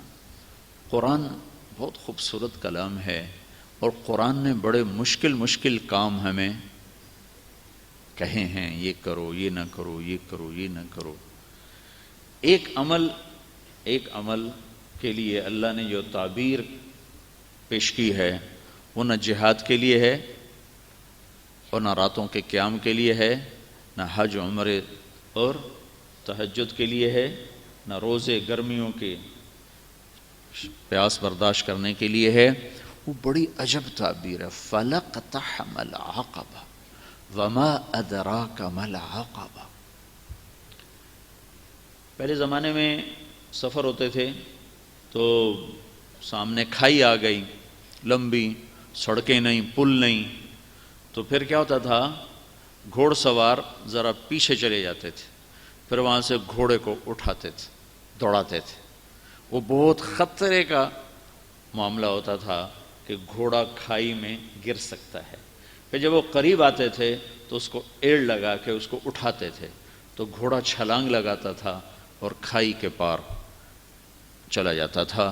یہ بہت خطرناک قسم کا کام ہوتا تھا۔ بڑے بڑے شاہ صاحب جب خندق کی جنگ میں صحابہ نے خندق کھودی تو وہ کوئی 30 فٹ چوڑی تھی، 30 فٹ، اور کوئی 22 فٹ گہری تھی، 22 فٹ۔ تو 10,000 کا لشکر تھا، کوئی اس کھائی کو پار کرنے کی ہمت نہیں کر سکا۔ تو عمر بن عبد ود، یہ بڑا شاہ سوار تھا اور 100 جنگیں لڑ چکا تھا، اس نے پھر اپنے گھوڑے کو اٹھایا اور دوڑاتا ہوا آ کر اس نے یوں جو اس کی لگام کو کھینچا ہے تو اس کے گھوڑے نے چھلانگ لگائی تو 30 فٹ کی کھائی کو پار کر کے صحابہ کے لشکر میں جا کھڑا ہوا۔ کہنے لگا حل میں مبارز ہے، کسی کو مرنے کا شوق تو آ جاؤ۔ تو سارے دم بخود ہو کے چپ کر گئے سب۔ تو حضرت علی کی عمر تھی 21 سال، وہ کھڑے ہو گئے، یا رسول اللہ میں جاتا ہوں۔ اب کہ بیٹھو، یہ عمر ہے، عمر۔ اس نے پھر کہا ہے کسی کو جنت میں جانے کا شوق جس جنت کے دعوے کرتے ہو؟ تو کوئی نہیں کھڑا ہوا۔ حضرت علی کھڑے ہو، یا رسول اللہ میں جاتا ہوں۔ ہم نے کہا بیٹھو، یہ عمر ہے، عمر۔ پھر تیسری دفعہ اس نے کہا کدھر گئے تمہارے جنت کے شوق؟ تو پھر حضرت علی کھڑے ہو گئے، کہا یا رسول اللہ مجھے بھیجیں۔ کہا یہ عمر ہے۔ کہا عمر ہے تو کیا ہے، مجھے بھیجیں تو صحیح۔ تو اچھا کہا جاؤ۔ پھر ان کے لیے دعا کی۔ تو یہ بچے سے وہ 100 جنگیں لڑا ہوا۔ تو حضرت علی شعر پڑھا کرتے تھے، انا الذی سمتنی امی حیدرا کلیس غابات کریہ المنظرا وفیہم بالصاع کیل السندرا۔ میں وہ ہوں جس کا نام اس کی ماں نے حیدر رکھا ہے، شیر، جو جنگل کا بڑا شیر شہنشاہ ہوتا ہے، اور میری تلوار ناپ تول کے کھوپڑیاں توڑتی ہے۔ تو جب وہ آئے نا تو اس نے پہچانا نہیں۔ کہنے لگا کون ہو؟ کہا علی۔ کہا بن عبد مناف؟ وہ پیچھے لے گئے۔ کہا نہیں بن ابی طالب کو بھتیجے، تو کہاں سے آ گیا؟ میں نہیں تمہیں قتل کرنا چاہتا۔ وہ اتنا مطمئن تھا۔ کہا میں نہیں تمہیں قتل کرنا چاہتا۔ کہا چاچا میں تو تمہیں قتل کرنا چاہتا ہوں۔ تو اس کو اتنا غصہ آیا، اس نے گھوڑے سے چھلانگ لگائی اور علی پہ ایسا جارحانہ حملہ کیا کہ علی کو پیچھے دھکیل دیا، تو غبار اٹھا، دونوں غبار میں چھپ گئے۔ تو اللہ کے نبی نے ہاتھ اٹھایا، یا اللہ علی کی مدد فرما۔ تو اس نے تھوڑی دیر کے بعد اس نے جو وار کیا جو سر پہ لگا حضرت علی کے ترچھا، اور کندھے پہ آ کے لگا، کندھا زخمی ہو گیا۔ تو اتنے میں حضرت اللہ کے نبی کی دعا ہوئی، یا اللہ علی کی مدد فرما۔ تو حضرت علی نے بڑھ کے وار کیا، اس نے ڈھال پہ روکا، وہ ڈھال کٹ گئی، سیدھا اس کی کھوپڑی پہ لگا اور 2 ٹکڑے ہو کو نیچے گر گیا۔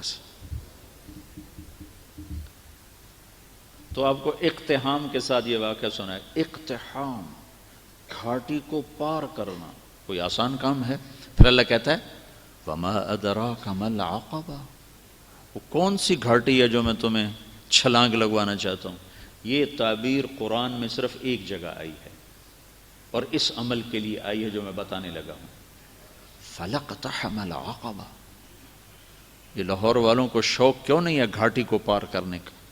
وَمَا أَدْرَاكَ مَا الْعَقَبَةُ، خوش خبر بھی ہے، کیا ہے وہ گھاٹی؟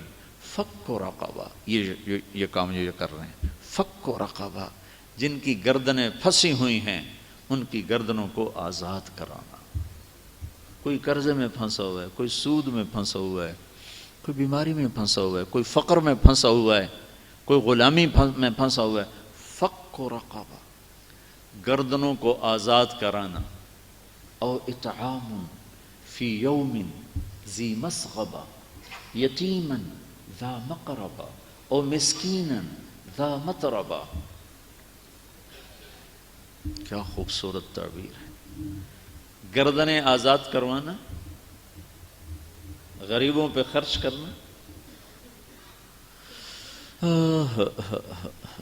جب مالدار لوگ صرف خواہشات کے غلام بن جاتے ہیں تو غریبوں کی عزتیں نیلام ہو جاتی۔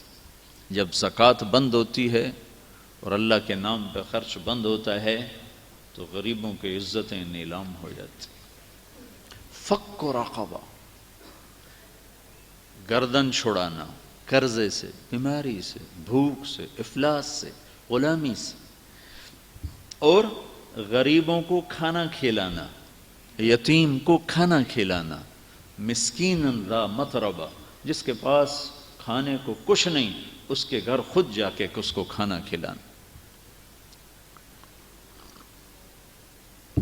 حسن اور حسین بیمار ہو گئے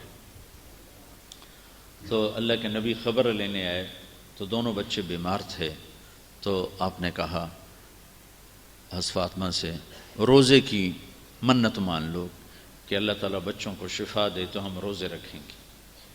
تو دونوں میاں بیوی نے 3 روزوں کی منت مان لی کہ اللہ ہمارے بچوں کو شفا دے، ہم روزہ رکھیں گے۔ تو اللہ نے ان کو ٹھیک کر دیا۔ تو اب دونوں میاں بیوی نے روزہ رکھا اور افطاری کا سامان گھر میں نہیں تھا، تو ایک یہودی تھا شمعون، حضرت علی اس کے پاس گئے، کہا کوئی مزدوری ہے؟ کوئی مزدوری ہے؟ کہاں ہے؟ یہ اون ہے، یہ صاف کر دو تو تمہیں جو دوں گا، کچھ جو دوں گا۔ تو وہ اون لے کر گھر میں آئے، حضرت فاطمہ کو دی کہ صاف کر دو۔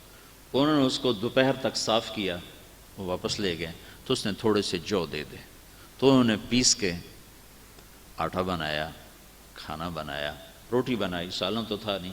دونوں میاں بیوی افطاری کے لیے بیٹھے ہیں کہ دروازے پہ آواز آئی، مسکین ہوں اللہ کے نام پہ کچھ دو۔ تو دونوں نے ایک دوسرے کو دیکھا، تو آدھی روٹی دے دیتے یا ایک روٹی دے دیتے، ایک خود آدھی آدھی کھا لیتے۔ دونوں روٹیاں اٹھا کے اس کو دے دیں اور پانی پہ افطار کر لیا۔ رات کو بھی کھانے کو کچھ نہیں تھا تو پانی پہ، کھجور پہ روزہ رکھا۔ اگلے دن پھر حضرت علی شمعون یہودی کے پاس گئے اور اس سے اون لے کر آئے۔ حضرت فاطمہ نے اس کو سارا دن صاف کیا، عصر سے پہلے مزدوری ملی، اس کو پیس کر، آٹا بنا کر، روٹی بنا کر میاں بیوی کھانے پر بیٹھے تو دروازے پہ آواز لگی، یتیم ہوں اللہ کے نام پہ کچھ دو۔ تو دونوں نے ایک دوسرے کو دیکھا اور ساری روٹیاں اٹھا کر اس کو دے دیں اور پانی پہ روزہ افطار کر لیا۔ تیسرا دن آیا، پھر وہ مزدوری کر کے روٹی تیار کی اور افطاری پر بیٹھے تو دروازے پر آواز لگی۔ بدر کے قیدی اس دن آزاد ہوئے، بدر کے قیدی اس دن آزاد کیے گئے۔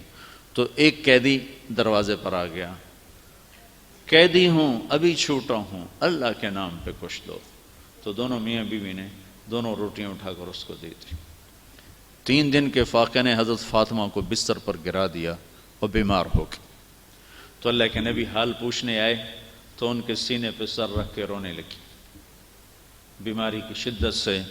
تو یہ ان آنسوؤں نے جو آسمان میں ہلچل مچائی، جبریل قرآن لے کر اترا۔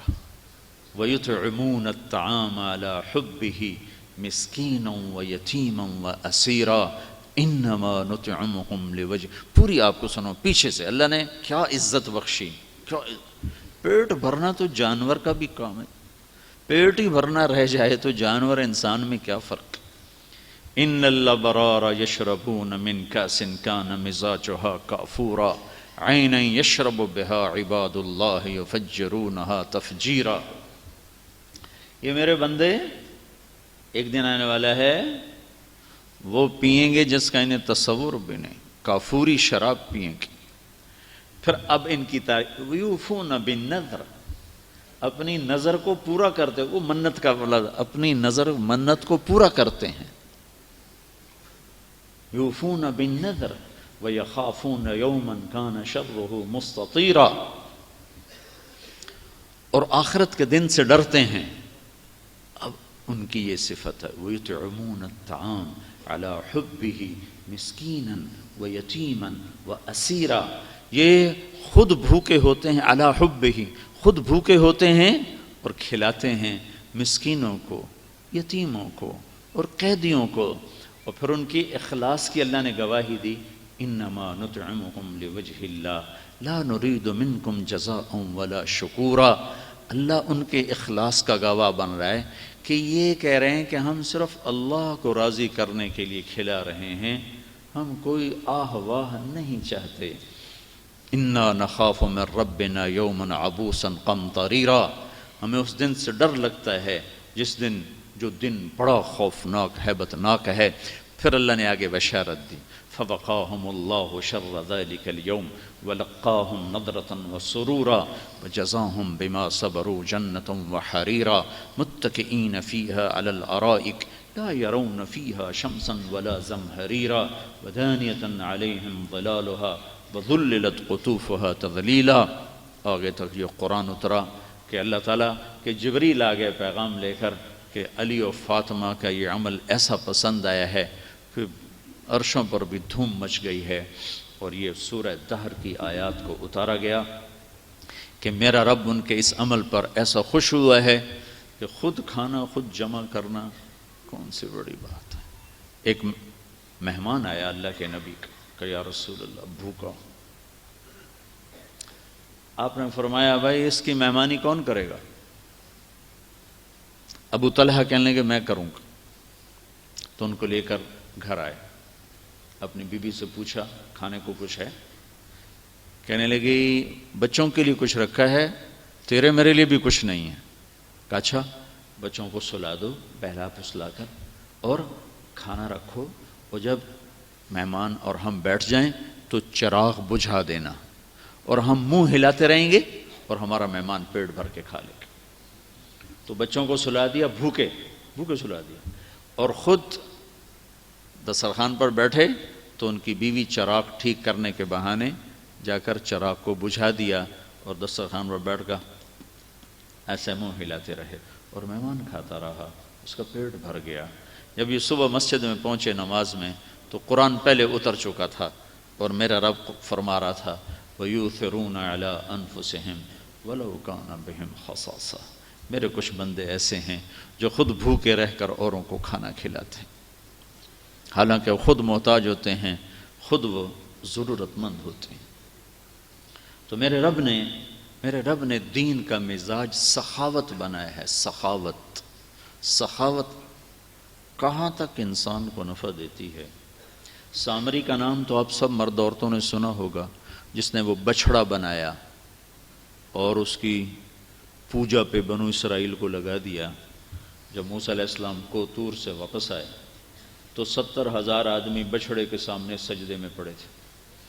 تو اللہ تعالیٰ نے کہا موسیٰ ان کی سزا یہ ہے، ان سب کو قتل کیا جائے۔ تو قتل کیا گیا۔ موسیٰ علیہ السلام رنجیدہ ہوئے کہ میری اتنی امت قتل ہو گئی، تو اللہ تعالیٰ نے جنت کا دروازہ کھول دیا، کہا یہ دیکھ تیرے سارے بندے جنت میں مزے کر رہے ہیں۔ تو موسیٰ علیہ السلام نے کہا سامری پکڑو۔ سامری مسلمان بھی نہیں، منافق ہے، اور 70,000 کی بت پرستی کا سبب ہے۔ تو موسیٰ علیہ السلام نے فرمایا قتل کرو۔ تو جبریل آ گیا کہ یا رسول یا موسیٰ، اللہ تعالیٰ فرما رہے ہیں اسے قتل نہ کرو، اسے چھوڑ دو، یہ اپنی موت آپ مرے گا، اسے اپنی موت آپ مرنے دو۔ تو موسیٰ علیہ السلام نے کہا یا اللہ، جو سب کے کفر کا ذریعہ بنا، آپ اس کے سفارشی کیوں بن گئے؟ تو اللہ تعالیٰ نے کہا موسیٰ یہ سخی ہے، اور سخی کو قتل ہوتے میرا جی نہیں چاہتا، میں اسے قتل ہوتے دیکھ نہیں سکتا، اپنی موت آپ مر جائے گا، آگے آ کے میں نمٹ لوں گا، آگے تو میدان جزا سزا ہے۔ تو سخاوت ایک منافق کو بھی قتل سے بچا کے چلی گئی ہے۔ تو سود سراسر ظلم و ستم کی بنیاد پر ہے، سود کی بنیاد سراسر ظلم و ستم ہے۔ اور مجھے ڈاکٹر صاحب کی زبانی ہی پتہ چلا کہ گلی گلی میں لوگ سود پہ پیسے دیتے ہیں۔ ہمارے ملک کے ڈوبنے کا سبب سیاستدان نہیں ہے، معذرت کے ساتھ، سارے اخبار بھرے پڑے ہیں، پیپل پارٹی نے یہ کر دیا، کاف لیگ نے یہ کر دیا، نون لیگ نے یہ کر دیا۔ نہیں نہیں نہیں، ہم سب مجرم ہیں، ہم سب کے اجتماعی گناہوں نے اس ملک کو ڈبویا ہے۔ حکمران تو چند ہیں، ان کے بگاڑ سے بنو امیہ بھی بگڑے ہوئے حکمران تھے، لیکن اللہ کی رحمتیں، برکتیں، فتوحات کے دروازے کھلے ہوئے تھے۔ بنو عباس بھی بگڑے ہوئے حکمران تھے، لیکن ان کے ہوتے ہوئے بھی فتوحات کے دروازے کھلے ہوئے تھے کہ عوام الناس سب اللہ کی ماننے والے تھے، وہ سب اللہ کے فرما بردار تھے۔ 18 کروڑ انسانوں میں اس قدر نافرمانی پھیل چکی ہے کہ حکمرانوں کا گلہ کرنا یہ ظلم ہے۔ ہمیں اپنا گلہ کرنا چاہیے کہ گھر گھر میں جو ماں کو ذلیل کیا جاتا ہے، میرے نبی سے پوچھا گیا یا رسول اللہ قیامت کب آئے گی؟ کب آئے گی؟ آپ نے فرمایا اللہ کو پتہ ہے کب آئے گی۔ کہ یا رسول اللہ کوئی نشانی بتلا دیں؟ تو آپ نے فرمایا جب ماؤں کو ذلیل کیا جائے گا تو قیامت آ جائے گی۔ تو ماؤں کو ذلیل کرنے کون سا گھر ہے جہاں مائیں سکھ کا سانس لے رہی ہیں؟ ان کے آنسو جو گرتے ہیں تو اسی دھرتی پر گرتے ہیں، کائنات میں ہلچل کیسے نہیں مچے گی؟ تو ہمارے اجتماعی، میں تو حیران ہو گیا کہ گلی گلی میں لوگ سود پہ پیسے دیتے۔ تو جب پورا معاشرہ اللہ سے اعلان جنگ کر چکا ہو تو پیپل پارٹی کو گالی دینا یا کاف نون لیگ کو گالی دینا کون سی عقل مندی کی بات؟ جب اللہ کہہ رہا ہے فَآذَنُوا بِحَرْبٍ مِّنَ اللَّهِ وَرَسُولِهِ، یا سود چھوڑ دو یا پھر میرے اور میرے رسول کے ساتھ لڑنے کے لیے تیار ہو جاؤ۔ آپ نے آخری حج میں سود حرام قرار دیا، یعنی اس پر تنفیذ ہوئی۔ سود کی حرمت تو پہلے آ چکی تھی، سود ختم، اور سب سے پہلے میرے چچا عباس کا سود ختم۔ عباس پورا ایک بینک تھے، تو انہوں نے فرمایا میرے نبی نے میرا سود ختم کیا، میں اس کی طفیل اصل بھی ختم کرتا ہوں۔ ٹھیک ہے، اصل ختم کیا۔ اس سخاوت قربانی پر اللہ تعالیٰ نے ان کی اولاد کو 132 ہجری سے لے کر 656 ہجری تک کوئی 520-30 سال ان کی اولاد کو حکومت دی، اور مورخین علماء لکھتے ہیں کہ عباس کے مال کی قربانی پر اللہ نے عباس کی اولاد کو یہ حکومت عطا فرمائی۔ تو اسلام کا سبق بخل کا نہیں. زکوٰۃ تو وَمِمَّا رَزَقْنَاهُمْ يُنْفِقُونَ میں جیسے ڈاکٹر صاحب کہہ رہے تھے کہ صرف مالدار خرچ نہ کریں، غریب بھی خرچ کریں، غریب بھی خرچ کریں. کہ مما رزقناہم ينفقون کا زکوٰۃ کا لفظ قرآن میں آیا ہے، زکوٰۃ کا حکم آیا 10 دفعہ، آتوا الزکاۃ، آتوا الزکاۃ، آتوا الزکاۃ 9 دفعہ، اور آتین الزکاۃ 1 دفعہ. اے عورتوں زکوٰۃ دو، اے مردو زکوٰۃ دو، 10 دفعہ آتوا الزکاۃ، آتوا الزکاۃ، آتوا الزکاۃ. اس کے علاوہ ہے مما رزقناہم ينفقون، انفقوا مما رزقناہم سرا وعلانیہ، کہ جو خرچ کرتے ہیں جو ہم نے دیا، تھوڑا دیا ہے تو اس میں سے خرچ کرتے ہیں، زیادہ دیا ہے تو اس میں سے خرچ کرتے ہیں، اور یہ خرچ کیا ہوا اللہ کے خزانوں میں جمع ہوتا ہے. جیسے ڈاکٹر صاحب کہہ رہے تھے 1 روپیہ بھی کوئی دے دے تو وہ بھی بڑی حیثیت رکھتا ہے. تو مجھے اسی وقت ایک حدیث یاد آئی تھی، میں نے کہا میں پیش کروں گا. میرے نبی نے فرمایا سبق درہم 100,000 درہم، 1 درہم اللہ کے نام پہ خرچ کرنے کا اجر 1,00,000 درہم سے زیادہ ہو گیا. تو صحابہ حیران ہو کر دیکھنے کہ یا رسول اللہ کیسے ہو گیا، کتھے ہک کے کتھے ہک لکھ، انہاں برابری کیویں ہو سکتی، کیسے ہو گیا؟ تو آپ نے کہا ایک آدمی کے پاس 2 درہم اور ایک آدمی لاکھوں پتی. 2 درہم والے نے 1 درہم اللہ کے نام پہ صدقہ کر دیا، اور لاکھوں پتی نے 1,00,000 اللہ کے نام پہ صدقہ کیا. 2 درہم والے نے اپنے مال کا آدھا حصہ اللہ کے نام پہ دے دیا، ٹھیک 1/2، اور لاکھوں والے نے اپنے مال کا کچھ حصہ اللہ کے نام پہ دیا. جب یہ ترازو میں تلے گا تو 1 درہم کا وزن 1,00,000 سے زیادہ ہو جائے. ایک واقعہ اور سناتا ہوں. تبوک کے موقع پر اللہ کے نبی نے فرمایا مال لگاؤ، تنگی آئی ہوئی، فی ساعۃ العسرہ، قرآن نے بھی کہا تنگ دستی کا موقع تھا، تو آپ نے کہا مال لگاؤ. تو عثمان رضی اللہ تعالیٰ عنہ 10,000 لشکر کا سامان، کھانا، سواریاں، بوریوں کو بند کرنے کے لیے دھاگا، سوئی تک اپنے گھر سے دیا.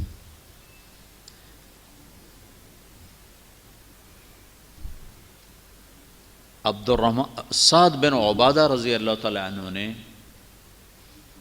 1,000 من کھجور، 1,000 من کھجور آ کر پیش کی. 1,000 من کھجور 30,000 کے لشکر کے لیے.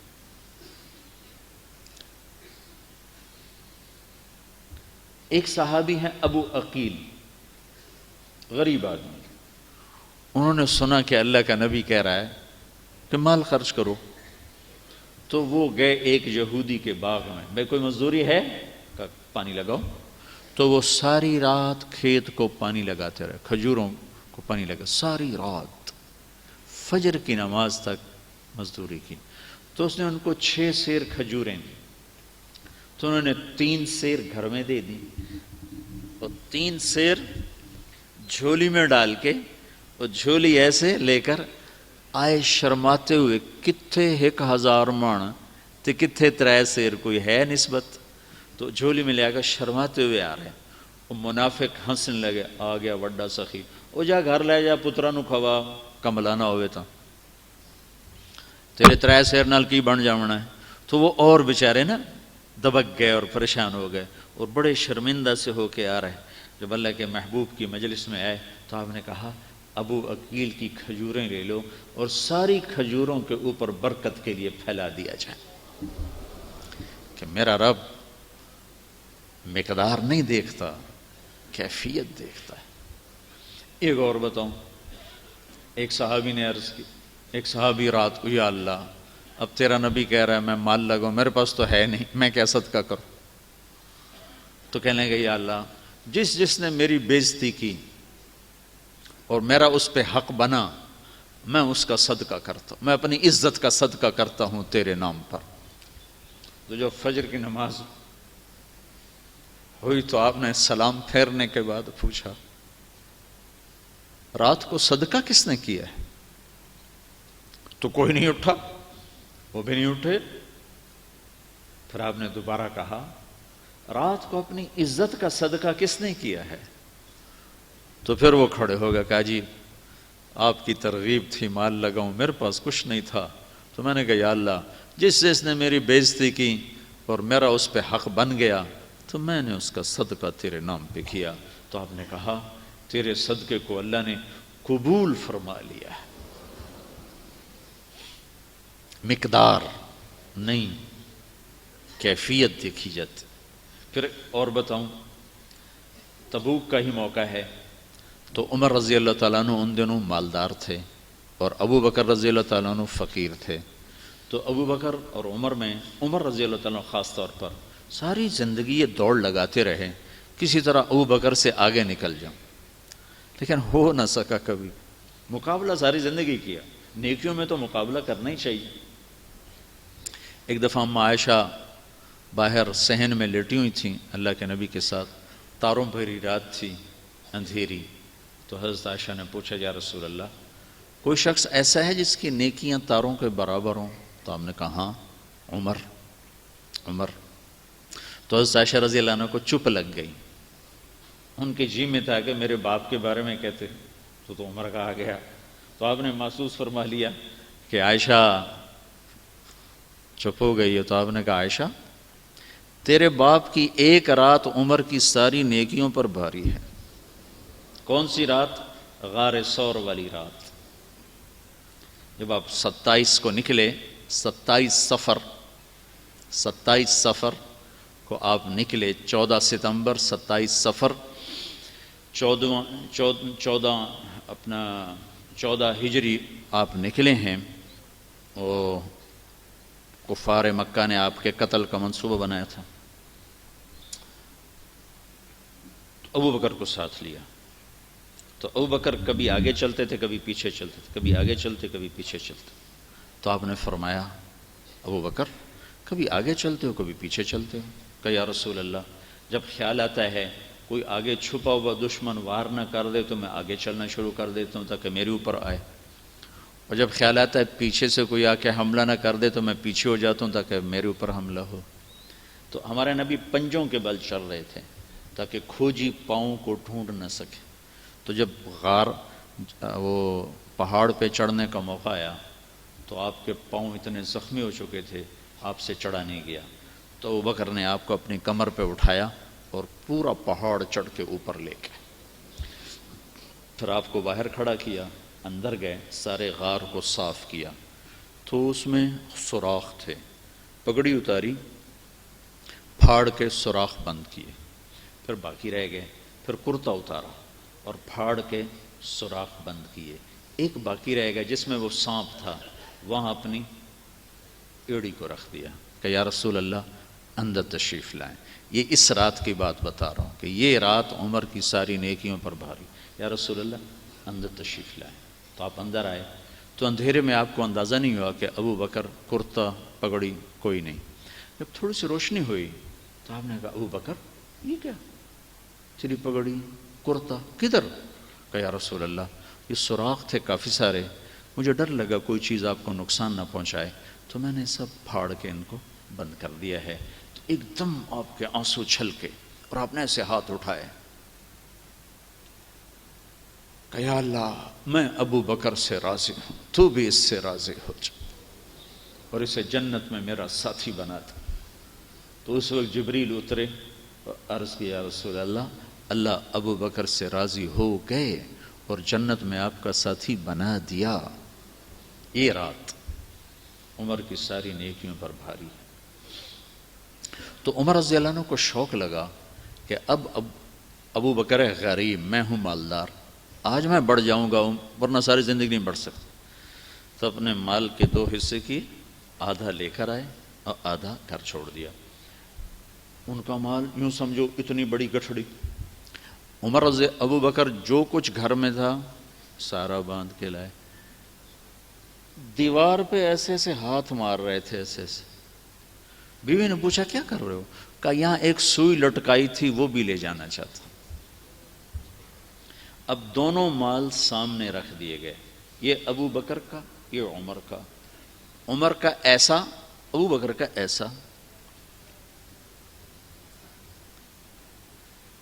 ہو جب کوئی ڈونیشن دیتا ہے تو ڈاکٹر صاحب پوچھتے ہیں جی کتنے ہیں.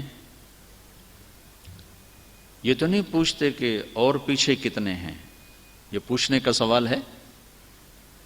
کوئی ہمیں آ کے چندہ دیتا ہے تو وہ ہم پوچھتے ہیں جی کتنے؟ 1,10,500. کہتا جی 1,00,000. بہت اچھا.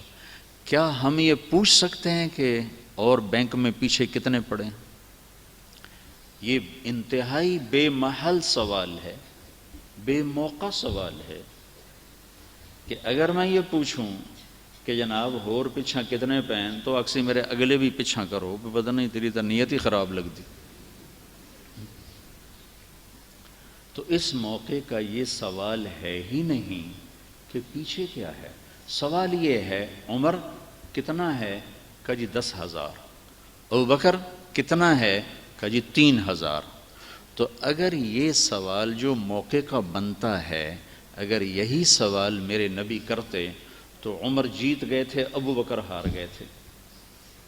تو میں قربان جاؤں، میرا نبی تو دیکھ رہا تھا کون کیا قربانی کر کے آیا ہے، تو میرے نبی نے سوال ہی الٹا دیا تاکہ جیت ابو بکر کی رہے. تو آپ نے کہا عمر کم خلفت کم ترکت لأہلک. سبحان واہ واہ واہ. عمر گھر والوں کے لیے کیا چھوڑ کے آئے ہو؟ گھر میں کیا چھوڑ کے آئے ہو؟ جو ہوں یہ سوال سنا حضرت عمر اس سے ویلے میں گیا. انہیں اسی وقت پتا چل گیا کہ میں گیا. انہیں یقین تھا ابو بکر بو کر دے کے آونا. عمر کم خلف تھا. عمر بچوں کے لیے کیا چھوڑا ہے؟ تو ایک دم پیسے بڑے جوش میں کھڑے تھے، این ہو گئے. کہا جی پھر بڑی مری مری آواز میں کہا جی آدھا چھوڑا ہے، آدھا لے کر آیا ہوں. ابو بکر کم خلف تھا، تو پیچھے کیا چھوڑ کے آیا؟ کہا جی میں تو اللہ اس کے رسول کو چھوڑ کے آیا ہوں، باقی سب کچھ لے کے آ گیا. تو اس پر عمر کہنے لگے ابو بکر تیرے تو اگاں کوئی نہیں بچ سکتا، تجھ سے آگے میں نہیں نکل سکتا. تو میرے بھائیو بہنوں، مدت ہوئی ہے یار کو مہمان کیے ہوئے. ہم تو سخاوت کا سبق ہی بھول کے سودی نظام نے، حرص و ہوس کے مزاج نے ہمیں ظالم بنا دی، درندہ بنا دی. ہمیں خرچ کرنے کا مزہ ہی نہیں ہے. جو خرچ کرنے کا مزہ ہے، ایک دفعہ عبید اللہ بن عباس بڑے سخی سردار گزرے، حضرت عباس کے بیٹے. ان سے کسی نے پوچھا کبھی اپنے سے بڑا سخی دیکھا ہے؟ کہنے لگا یہ عرب کے بدو سارے مجھ سے بڑے سخی ہیں. تو کہنے لگے ایک دفعہ میں سفر میں تھا تو بارش شروع ہو گئی صحرا میں، تو ایک بدو کے پناہ لینی پڑی. تو میں نے اس کے ہاں رات گزاری تو اس نے میرے لیے اونٹ ذبح کیا، بکرے کی بجائے اونٹ ذبح کیا. تو اونٹ پسندیدہ گوشت ہے بکرے کی نسبت عربوں میں. اگلے دن بارش نہیں ختم ہوئی تو اس نے دوسرا اونٹ ذبح کر دیا. تو میں نے اس سے کہا کل والا گوشت اتنا بچا پڑا ہے تو یہ کیوں ذبح کر دیا؟ کہا میں مہمان کو تازہ گوشت کھلاتا ہوں، باسی نہیں کھلاتا. تیسرے دن تیسرا ذبح کر دیا، چوتھے دن چوتھا ذبح کر دیا. ایک ہفتہ بارش چلتی رہی، 7 اونٹ ذبح کر دی. 8ویں دن دھوپ نکلی تو وہ اپنے جانور لے کر نکلا چرانے. تو عبید اللہ بن عباس فرمانے لگے غلام سے تیرے پاس کتنے پیسے ہیں؟ کہا جی 3,000 دینار. 3,000 دینار میں 100 اونٹ آ جاتے ہیں، 100 اونٹ. تو کہنے لگے جاؤ ان کو دے دو. تو وہ جب دینے گیا تو ان کی بیگم نے کہا کہ ہم مہمانوں سے پیسے نہیں لیا کرتے. ہم کبھی نہیں لیں گے۔ تو انہوں نے واپس آ کر کہا وہ تو نہیں لے رہے، کہ ان کے دروازے پر پھینک کے آ جاؤ اور چلو۔ دروازے پر پھینک کے چل پڑے۔ تھوڑی دور چلے تھے تو پیچھے سے وہ بدو نعرے مارتا ہوا، اوئے رک جاؤ رک جاؤ رک جاؤ۔ تو یہ رک گئے۔ تو اس کے ہاتھ میں پوٹلی تھی، وہ پیسوں والی۔ کہا بھائی یہ کیوں دے کر گئے تھے؟ کہا جی آپ نے ہمارا اکرام کیا، ہم نے آپ کا اکرام کیا۔ کہا مجھے بغیرت نہ بناؤ، میں نے اپنی مہمانی کو آج تک نہیں بیچا، واپس لو۔ حضرت عبداللہ بن عباس کہنے لگے، عبید اللہ بن عباس، کہ میں بھی اہل بیت میں سے ہوں، میں بھی واپس نہیں لوں گا۔ تو اس نے ایسے نیزہ اٹھا لیا، کہ لیتے ہوئے تیرے سینے دے پار کر دے وہاں۔ تو حضرت عبید اللہ بن عباس کہنے لگے میں ڈر گیا کہ یہ ضرور کر دے گا پار۔ تو کہا میں نے اس کو پیسے واپس کر دیے۔ کہا پھر لے چلے۔ تو پھر خوش خوش واپس گیا۔ زید بن محلحل رضی اللہ تعالیٰ عنہ، زید بن محلحل بڑے شاہ سوار گزرے، گھوڑے پر بیٹھتے تھے تو ان کے پاؤں زمین پر لگتے تھے۔ تو ان کے ہاں ایک چور آ کے مہمان ٹھہرا، چور۔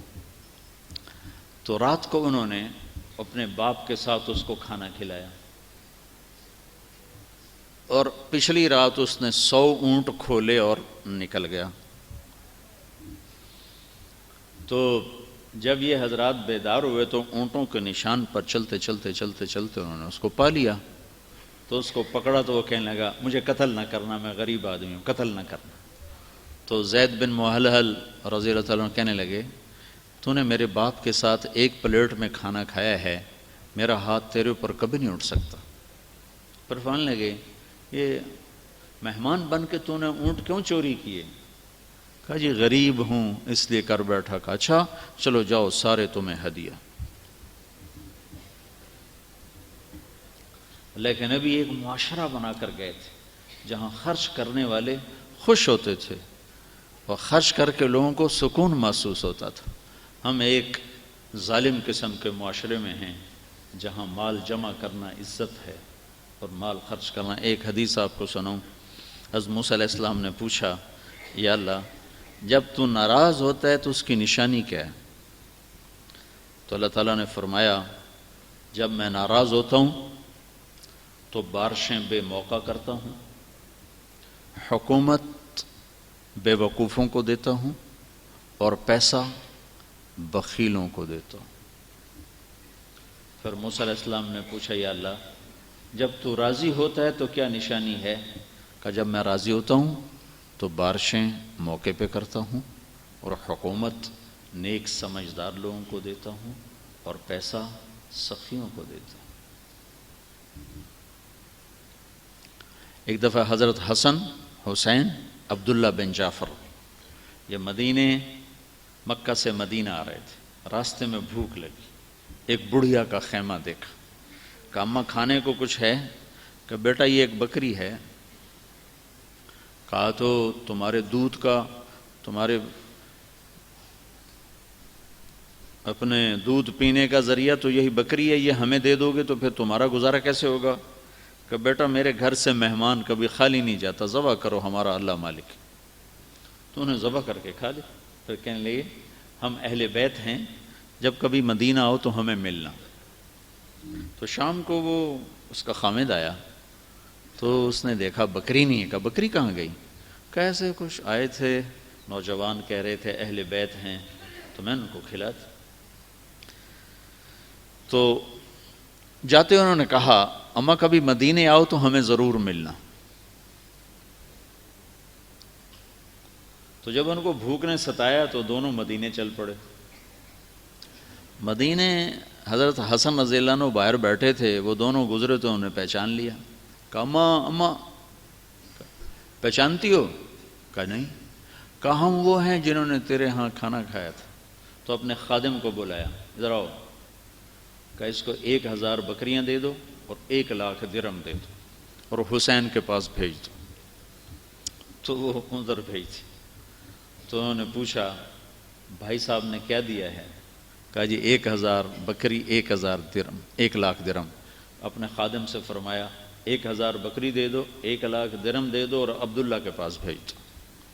تو عبداللہ بن جعفر کے پاس پہنچے تو انہوں نے فرمایا میرے بھائیوں نے کہہ دیا، کہا جی 1,000 بکری 1,00,000 درہم۔ تو خادم سے فرمایا 2,00,000 بکری دے دو، 2,00,000 درہم دے دو۔ پھر کہا اماں اگر تو پہلے میرے پاس آتی تو میں اس سے زیادہ دیتا، لیکن وہ میرے بڑے ہیں، میں ان کے احترام میں اب اس سے زیادہ نہیں دوں گا، اگر تو پہلے آتی تو اس سے زیادہ دیتا۔ تو اللہ تعالیٰ خرچ کرنے والے کو ضائع نہیں کرتا۔ اسلام کا مزاج ہے اوروں پہ خرچ کرنا، اسلام کا درس ہے اوروں پہ خرچ کرنا۔ ایک آدمی قیامت کے دن پکڑا جائے گا، فرشتے کہیں گے یا اللہ اس کے نامہ اعمال میں کوئی عمل نہیں ہے، کوئی عمل نہیں ہے۔ تو اللہ تعالیٰ اس کو بلائیں گے، کہا ہاں میرا بندہ کچھ تیرے پاس ہے؟ کہا جی کچھ نہیں۔ کہا غور کرو؟ کہا جی ایک عمل ہے اگر آپ سمجھیں تو۔ کہا میں تاجر تھا، جس سے پیسے لینے ہوتے تھے اگر وہ مالدار ہوتا تھا تو اس کو تنگ نہیں کرتا تھا، جب واپس کرے میں لے لیتا تھا، پھیرے نہیں لگاتا تھا، اور جو غریب ہوتا تھا تو اس کو ویسے ہی معاف کر دیتا تھا، اس کے علاوہ میرے پاس کچھ سوائے ایمان کے۔ تو اللہ تعالیٰ فرمائیں گے تو میرے بندوں کے ساتھ نرمی کرتا رہا، آج میں بھی تیرے اوپر نرمی کرتا ہوں، چل اسی کے طفیل جنت میں چلا جا۔ تو ایک ڈاکٹر صاحب اور ان بھائیوں کے ذریعے پرانا سبق زندہ ہوا ہے، بہت خوبصورت۔ میرے خیال میں پوری دنیا میں یہ عمل اور کہیں نہیں ہوگا، کہ بہت مبارک لوگ ہیں جن کے ذریعے سے یہ چیز وجود میں آئی ہے۔ یہ اللہ کی رحمتوں کو کھینچنے کا ذریعہ ہے۔ جہاں سودی نظام ہوگا وہاں کبھی خوشحالی نہیں آئے گی۔ ساری دنیا کو سود نے جکڑا ہوا ہے، جہاں سود ختم ہوگا۔ سوڈان والوں نے حکومتی طور پر جس سال سود منع کیا تھا اسی سال اللہ نے ان کے تیل کے چشمے نکال دیے تھے۔ تو انفرادی طور پر یہ بہت خوبصورت کوشش ہے، بہت کامیاب کوشش ہے۔ اللہ تعالیٰ اسے مزید آگے بڑھائے، ہمیں یہ ہمت دے کہ ہم سخی بنیں، بخیل نہ بنیں۔ مالدار لوگ صرف زکوٰۃ نہ دیا کرو، زکوٰۃ سے بڑھ کے دیا کرو۔ اور غریب لوگ بھی، ایک اور حدیث سنا دیتا ہوں پھر بات ختم کرتا ہوں۔ آپ نے فرمایا ہر مسلمان کے ذمہ ہے صدقہ کرے۔ تو ایک صاحب نے عرض کی یا رسول اللہ پیسے نہ ہوں تو کیسے صدقہ کریں؟ تو آپ نے فرمایا مزدوری کرے، مزدوری کر کے صدقہ کرے۔ یہ اتنا عظیم عمل ہے۔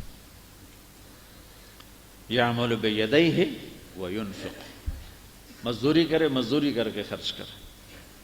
تو اس نے کہا یا رسول اللہ اگر مزدوری کی ہمت نہ ہو تو کیا کرے؟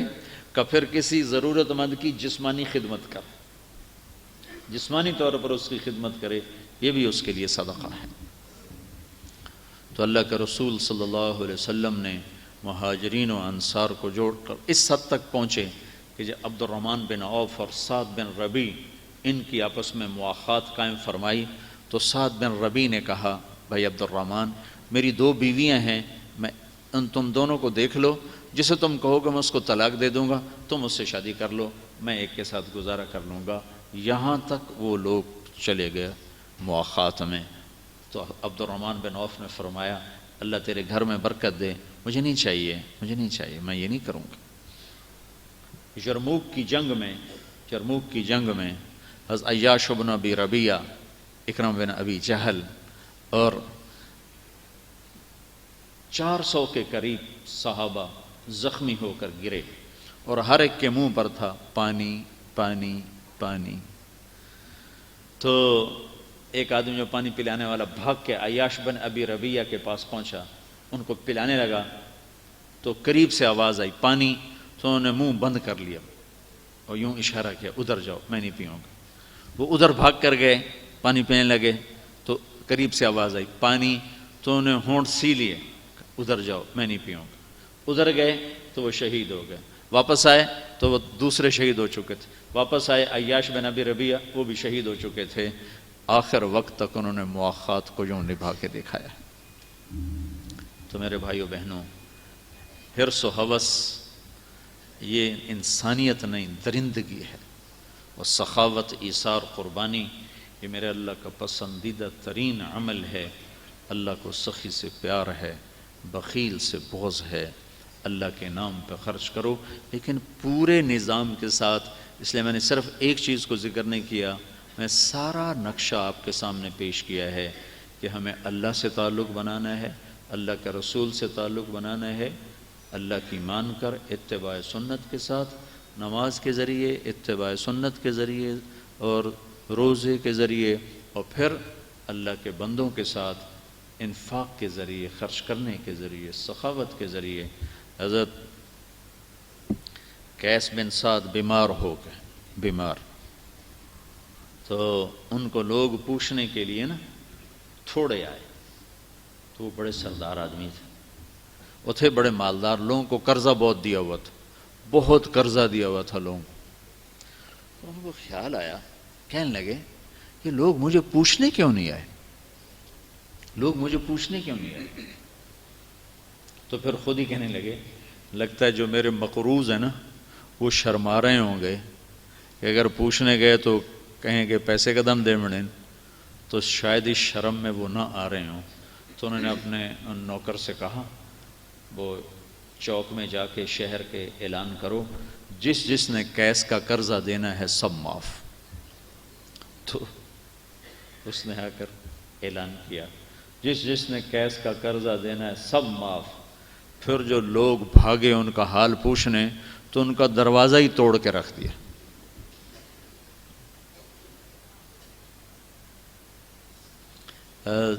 دو آدمی آپس میں کہنے لگے کہ چلو امتحان لیں کون بڑا سخی ہے۔ ایک آئے عبداللہ بن جعفر کے پاس کہ جی ضرورت مند ہوں۔ انہوں نے نہیں پوچھا کیا ضرورت ہے، گھوڑے پہ سوار ہو رہے تھے، کہنے لگے یہ گھوڑا بھی لے جا، اور اس میں 3000 درہم ہیں۔ 3000 درہم کئی کروڑ روپیہ بنتا ہے آج کا، اور اس میں علی کی تلوار بھی ہے جو سارے خزانوں سے قیمتی ہے، جا لے جا۔ دوسرا آیا قیس بن سعد کے پاس، کہا جی میں ضرورت مند ہوں، وہ سوئے ہوئے تھے، تو ان کی خادمہ کھڑ نے کہا میں مالک کو جگا نہیں سکتی، تم یہ ایک اونٹ لے جاؤ، ایک غلام لے جاؤ، 700 درہم لے جاؤ۔ اتنا بڑا سرمایہ نوکرانی نے اٹھا کے دے دیا۔ تو جب وہ اٹھے تو اس نے بتایا، تو فرمانے لگے اگر تو مجھے اٹھا دیتی تو میں اتنا دیتا کہ پھر مرتے دم تک اس سے مانگنے کی ضرورت نہ پڑتی۔ تیسرا گیا عروبۃ الاوسی کے پاس، وہ نابینا تھے اور ان دونوں سے مالی لحاظ سے کمزور تھے، تو وہ 2 غلاموں کے کندھے پر ہاتھ رکھ کر باہر آ رہے تھے۔ کہا جی میں ضرورت مند ہوں، میری کوئی مدد فرمائیں۔ تو ایسے کندھوں پہ ہاتھ تھا، نیچے کر لیا، کہا بیٹا یہ میری کل کائنات 2 غلام ہیں، یہی لے جا۔ وہ کہنے لگے حضرت آپ نابینا، آپ کی ضرورت، پھر آپ کا کیا ہوگا؟ کہا دیکھو بیٹا جب میرے منہ سے نکل جاتا ہے نا لے جا، پھر وہ کبھی واپس نہیں ہوتا، یا لے جاؤ یا میں انہیں آزاد کر دوں گا۔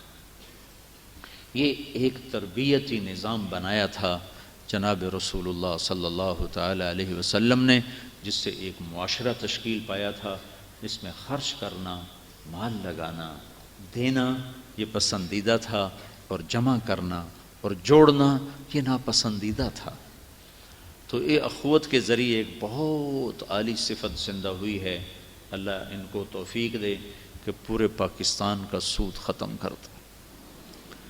کہ ہمیں میرے بھائیوں بہنوں، میں یہ دیانتداری سے کہہ رہا ہوں، حکمرانوں کو گالیاں نہ دو، اپنے اعمال پر غور کر کے توبہ کرو، اپنے گناہوں سے توبہ کرو کہ ہمارے اوپر جو یہ وبال ہے یہ حکمرانوں کی وجہ سے نہیں ہے، یہ ہمارے اپنے گناہوں کی وجہ سے، کہ ہم خود ذاتی طور پر اتنے نافرمان ہو چکے ہیں۔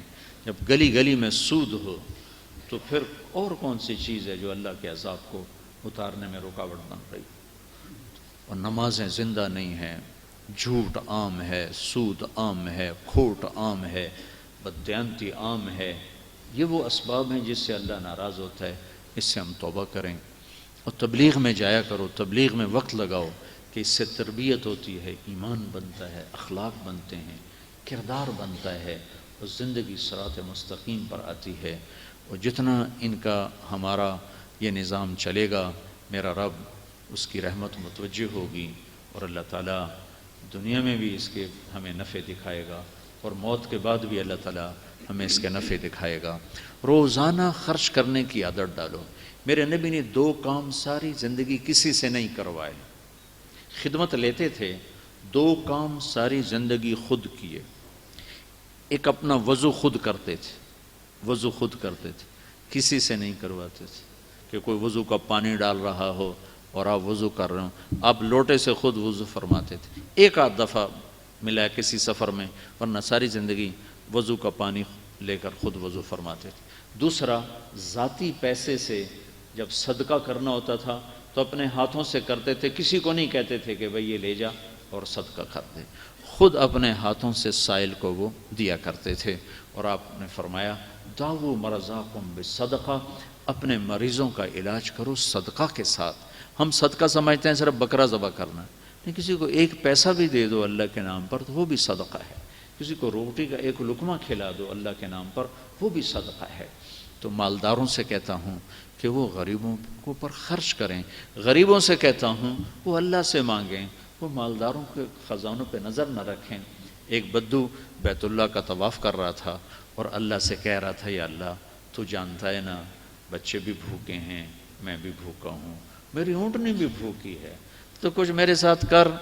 تو ایک مالدار آدمی طواف کر رہا تھا ساتھ ساتھ، اس کے کانوں میں آواز پڑی تو اس نے جیب سے کوئی 200-300 درہم کی تھیلی نکالی، کہا بھائی یہ رکھ لو بھائی، یہ رکھ لو بھائی۔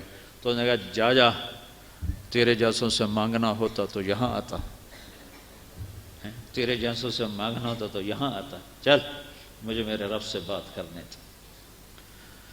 تو غریبوں کے ذمہ ہے کہ ان کی نظر نہ اٹھے مالداروں کی جیب پر، اور مالداروں کے ذمہ ہے کہ وہ غریبوں کو ڈھونڈ ڈھونڈ کر ان کے گھر تک سامان پہنچائیں۔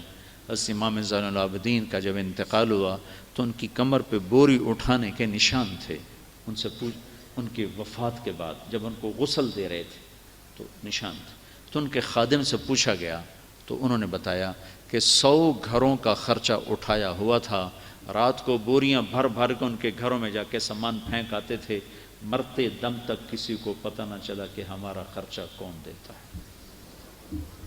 اول تو ہم دیتے نہیں، دیتے ہیں تو پھر احسانات کی فہرست، میں تیرے نال اے کیتا اے کیتا اے کیتا اے کیتا، ہر شے مٹی کر کے سڑ چھڈی دیے۔